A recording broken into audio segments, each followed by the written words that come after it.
അരവിന്ദ് തിരികെ വീട്ടിലെത്തി. അവിടെ അവനെ കാത്ത് സ്വാതി നിൽപ്പുണ്ടായിരുന്നു. എന്താ സ്വാതി, എന്തു പറ്റി? അരവിന്ദ് ചോദിച്ചു. അരവിന്ദ്, ഗിരി എന്നെ വിളിച്ചു. അരവിന്ദ് എൻ്റെ കൂടെ ഒന്ന് വരണം. എനിക്കിവിടെ ഇത് ആരോടും പറയാൻ ധൈര്യമില്ല. പോലീസിനോട് പറഞ്ഞാൽ എന്താ സംഭവിക്കുന്നതെന്ന് അറിയില്ല. അവൾ പറഞ്ഞു. ഗിരിയോ? അവൻ സേഫാണോ? എവിടെയാണ്? നമുക്ക് ഉടനെ പോകാം. അവൻ അവളുടെ കൂടെ കാറിൽ കയറി. അവൾ ഫോണിൽ ഒരു ലൊക്കേഷൻ ഓണാക്കി കാർ സ്റ്റാർട്ട് ചെയ്തു. അരമണിക്കൂർ യാത്രയ്ക്ക് ശേഷം ആൾതാമസമില്ലാത്ത ഒരു കാട് പിടിച്ച സ്ഥലത്തെത്തി. കാർ നിർത്തി അവർ കാറിൽ നിന്ന് പുറത്തിറങ്ങി.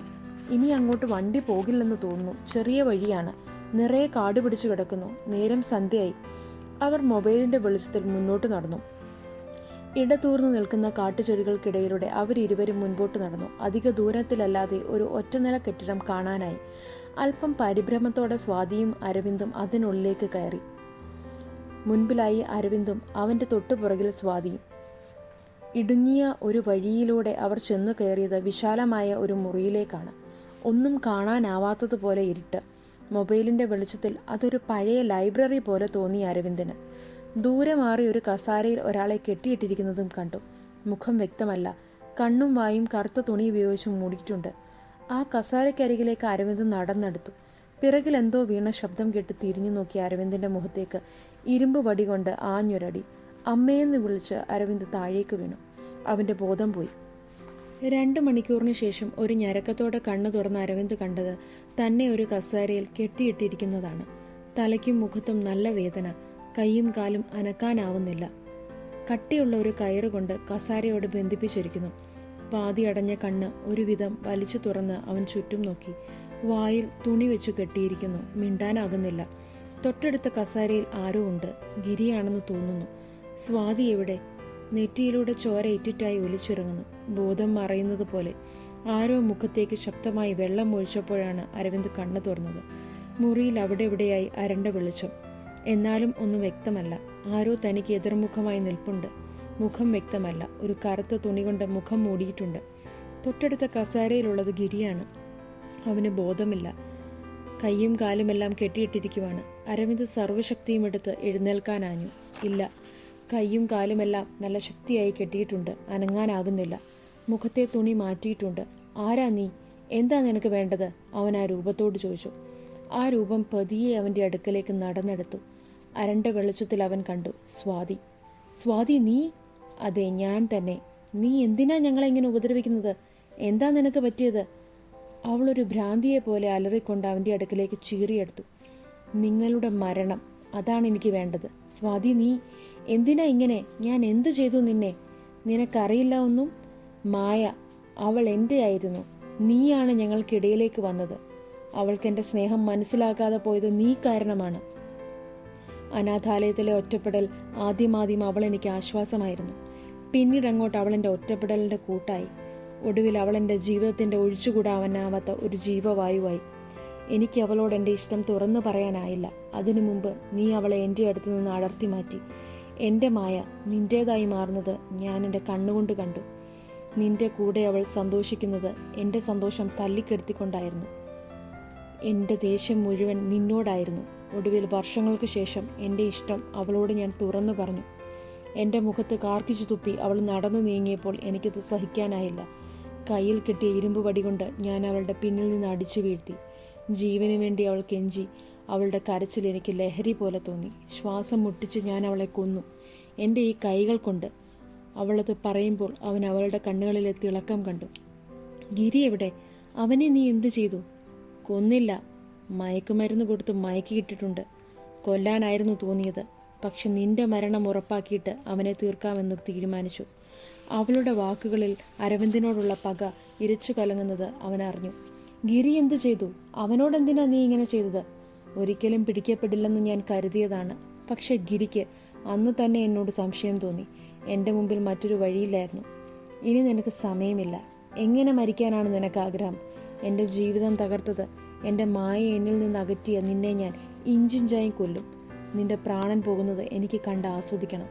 കയ്യിൽ കരുതിയ കത്തിയുമായി അവൾ അവൻ്റെ അടുക്കലേക്ക് നടന്നെടുത്തു. മരണം അവൻ മുൻപിൽ കണ്ടു.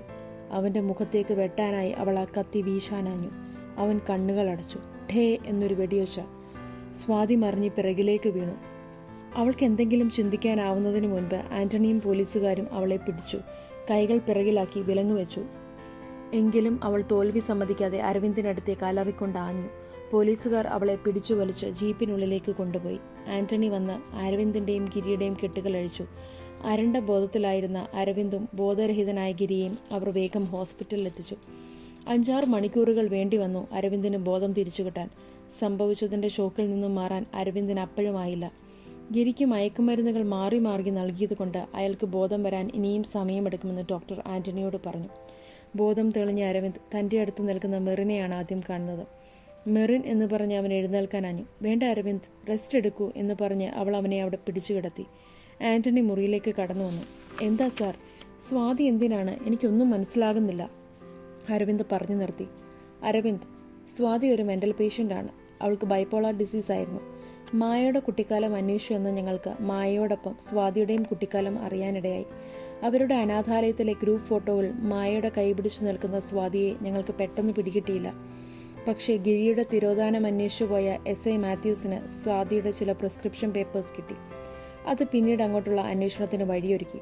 ആരോടും മിണ്ടാത്ത തന്നിൽ ഒതുങ്ങിക്കൂടിയ ആ കൊച്ചുകുട്ടിക്ക് അനാഥാലയത്തിൽ ആകെയുള്ളൊരു കൂട്ടുകാരി മായയായിരുന്നു.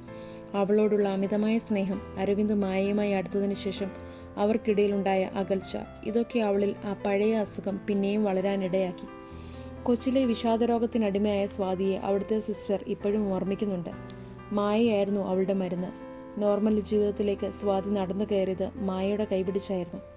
പെട്ടെന്നുള്ള അകൽച്ചയും നിങ്ങളുടെ വിവാഹവുമൊക്കെ അവൾക്ക് താങ്ങാനായില്ല. എല്ലാം സഹിച്ച് അവൾ മായയോട് തൻ്റെ ഇഷ്ടം തുറന്നു പറഞ്ഞപ്പോഴാണ് മായ അവളെ അകറ്റി മാറ്റിയത്. അത് അവൾക്ക് മായയോട് പ്രതികാരമുണ്ടാക്കി. അവളാണ് മായയെ കൊന്നുകളഞ്ഞത്. എന്നിട്ട് പതിയെ തെളിവുകളെല്ലാം മെറിനെതിരെയാക്കി. ഞങ്ങളും അവളുടെ പദ്ധതി പോലെ തന്നെ അഭിനയിച്ചു കൊടുത്തു. കാരണം ഞങ്ങൾക്ക് ഗിരിയെ ജീവനോടെ വേണമായിരുന്നു. അന്നു മുതൽ അവളുടെ പിറകെ ഷാഡോ പോലീസ് ഉണ്ടായിരുന്നു. നിങ്ങൾക്ക് പിന്നാലെ ഒരു നിഴല് പോലെ അവൾ എപ്പോഴും ഉണ്ടായിരുന്നു. മെറിനെ 1-2 തവണ അവൾ അറ്റാക്കും ചെയ്തിട്ടുണ്ട്. ശരിയാണ്, ഷോപ്പിംഗ് കോംപ്ലക്സിൽ വെച്ച് ഞാനെന്ന് കണ്ടത് ചിലപ്പോൾ സ്വാതിയായിരിക്കും, മെറിൻ കൂട്ടിച്ചേർത്തു. നിങ്ങൾ ഇരുവരും തറവാട്ടിലായിരുന്നപ്പോഴും സ്വാതിയുടെ മൊബൈൽ ടവർ നിങ്ങളുടെ ഒപ്പമായിരുന്നു. അരവിന്ദിന്റെ പിറകെ ഒരു നിഴൽ പോലെ അവൾ ഉണ്ടായിരുന്നു. ഒരു അവസരത്തിനായി അവൾ കാത്തിരുന്നു എന്ന് തന്നെ പറയാം. പക്ഷേ ഗിരിയോ? അവനെ എന്തിനാ അവൾ ഉപദ്രവിച്ചത്? അരവിന്ദിന്റെ സംശയങ്ങൾക്ക് അതിരില്ലായിരുന്നു.